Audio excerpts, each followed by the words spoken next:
So maybe you're new to smoking and grilling, or maybe you're someone who's been around a while, but you only do it one way so you don't get exposed to a lot of other methods or a lot of other terms. Well, that's what I'm going to do in this video, is talk about 15 essential smoking and grilling terms. Now, this doesn't mean these are the only important ones. It's just, well, I don't want to do a video with 100 terms in it. Maybe I can break it up, and if there's more down the road, I can add those to another video. And if you've got some that I don't cover, drop them in the comments below. So let's get going. Number 1, indirect grilling. Indirect grilling is when you have your heat source on one side of the cooker and your food on the other side of the cooker, so it's not subject to direct heat. This is very common when you are doing low and slow cooking, smoking something like a pork butt, a brisket, pork ribs, beef ribs, prime ribs. That's when indirect grilling really shines. Number 2, direct grilling. Direct grilling is just like it sounds. You are cooking your food directly over burning coals, burning wood, whatever your fuel source is. Number 3, front sear or traditional sear. Now, front searing, or what some people call it traditional searing or just straight searing, is where you give your meat a quick sear over direct grilling and then move it indirect to finish to your desired temperature or tenderness. Number 4, reverse sear.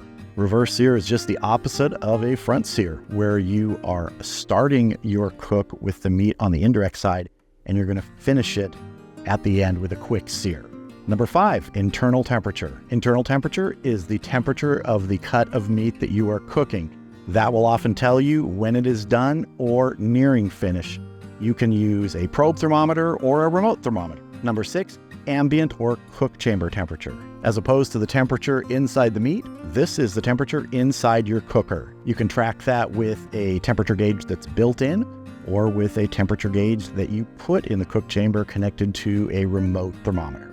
Number 7, carryover cooking. In cuts of meat, if your target temperature is, say, 165 degrees, if you take it right to 165 degrees on the grill, you'll often overshoot that temperature. So often you will pull that larger cut of meat off 5 to 10 degrees before it is finished. And the thermal mass, all that heat that's built up in that large cut of meat, will continue to cook it until it does reach that final internal temperature. This also works on smaller cuts of meat like steaks, but it really is very applicable to those large cuts. Number 8, resting. Resting is when you let a cut of meat, after it's done, after it's reached its final internal temperature, sit and rest so that those juices can reabsorb into the meat so it can relax.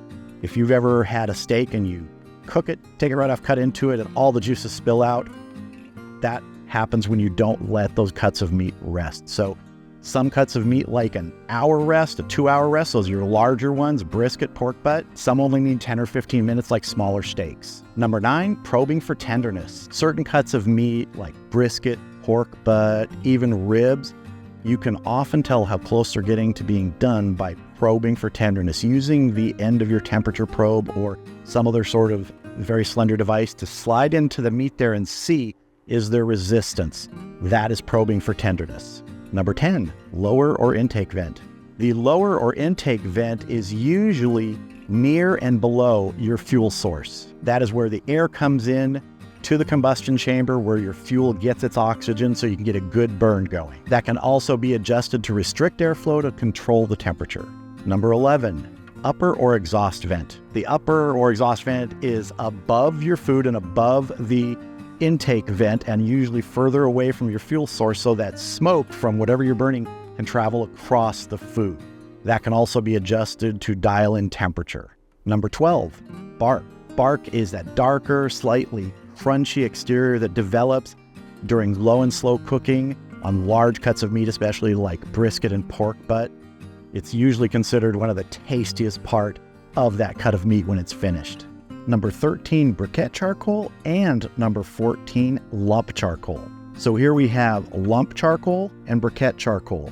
Briquette charcoal are uniform in size. They are made from compressing charcoal powder. Different manufacturers have their own process. Lump charcoal is just actually pieces of wood that have carbonized and are now charcoal. There are different reasons to use each of these kinds of charcoal, and really it depends upon what you like to do. Some people prefer lump charcoal exclusively, others prefer briquettes exclusively. You just have to find what works for you. I find that briquette charcoal has a more uniform burn rate when you're doing something like a low and slow cook and you're trying to maintain temperature. I find that lump charcoal really shines when you're direct grilling and getting that intense heat from it, because in my experience, it does burn hotter. But there's no right or wrong way. You have to decide what works for you.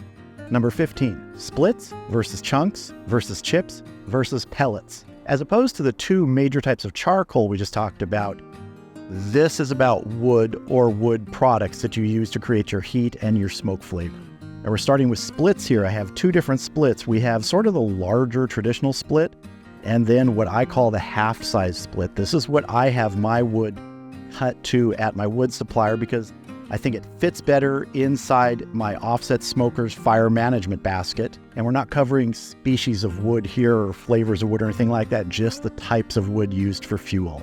If you have a larger firebox, these larger splits like this generally will do a really good job. As the name implies, chunks. These are basically splits of wood that have been broken down further into smaller chunks. Often you will use these in conjunction with charcoal to create that smoke flavor. Chips also are just like the name implies. They are like wood shavings on the larger size, not too small. You will often use these in electric smokers, sometimes in pellet grills that do accept these, and sometimes people will sprinkle these on top of charcoal to create some smoke flavor. And pellets.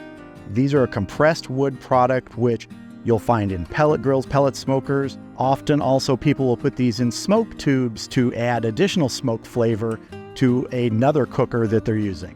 I hope you found this video useful, and as I mentioned before, if you have any terms that you think would be helpful for people to know, drop them in the comments below. Maybe I'll do a 15 to 30 grilling essential terms, then a 31 to 45, and a 46 to 60.